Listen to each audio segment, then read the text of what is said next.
بسم اللہ الرحمن الرحیم عن ابی ہریرہ رضی اللہ تعالی عنہ قال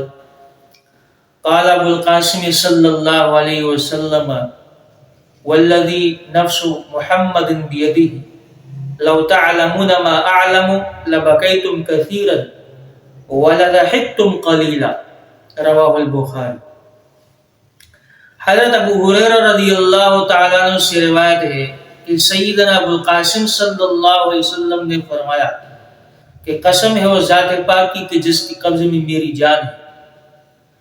اگر تمہیں وہ سب معلوم ہو جائے جو مجھے معلوم ہے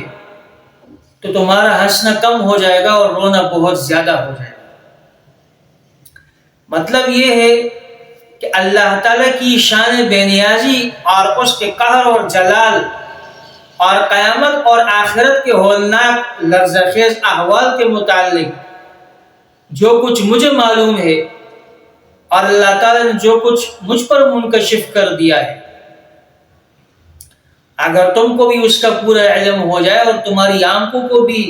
وہ سب نظر آنے لگے جو میں دیکھتا ہوں، اور تمہارے کان بھی وہ سب کچھ سنے جو میں سنتا ہوں، تو تمہارا چین اور سکون ختم ہو جائے گا اور تم ہنسو گے کم اور رو گے زیادہ۔ اسی طرح ایک اور حدیث میں نبی اکرم صلی اللہ علیہ وسلم نے عالم الغیب کے اپنے اس ہیبتناک انکشاف کا ذکر فرمایا کہ اللہ کے جلال اور فرشتوں کی کثرت سے آسمان چرچرا رہا ہے اور 4 انگلی بھر جگہ بھی اس میں ایسی نہیں ہے کہ جہاں کوئی فرشتہ سر بسجود نہ ہو۔ نبی اکرم صلی اللہ علیہ وسلم نے آگے اس حدیث میں فرمایا کہ اگر میری طرح تم بھی وہ سب کچھ جان لو جو میں جانتا ہوں اور جو کچھ دیکھتا ہوں اور سنتا ہوں، تو تم اس دنیا میں اس طرح ہنسی اور خوشی کے ساتھ نہیں رہ سکو گے، تمہارا چین اور سکون ختم ہو جائے گا اور بستروں پر بیویوں سے لطف اندوزی کا بھی تم کو ہوش نہیں رہے گا، بیویوں کے بسترے بھول جاؤ گے اور گھروں سے نکل کر جنگلوں میں اللہ کے سامنے فریاد اور گریہ زاری میں لگ جاؤ۔ اس حدیث کے جو راوی حضرت ابو ذر غفاری رضی اللہ تعالی عنہ، اس حدیث کا اتنا اثر اس پر پڑا کہ بعض اوقات ان کے دل کی یہ آواز زبان سے نکل جاتی تھی کہ کاش میں ایک درخت ہوتا جس کو جڑ سے کاٹ ڈالا جاتا اور پھر آخرت میں اس کے کوئی حساب کتاب نہ ہوتا اور میری پیشی نہ ہوئی،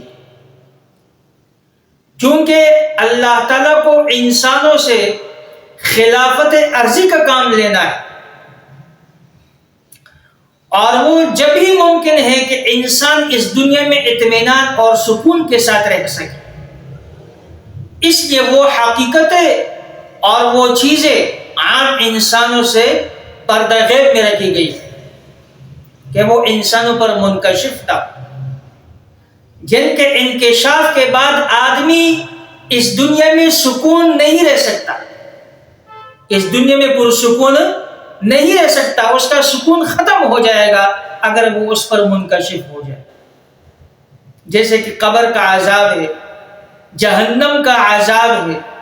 تو یہ ایسی چیزیں ہیں کہ اگر انسانوں پر اس کو منکشف کر دیا جائے تو انسانوں کا چین اور سکون ختم ہو جائے گا اور وہ دنیا کا کوئی کام نہیں کر سکے گا۔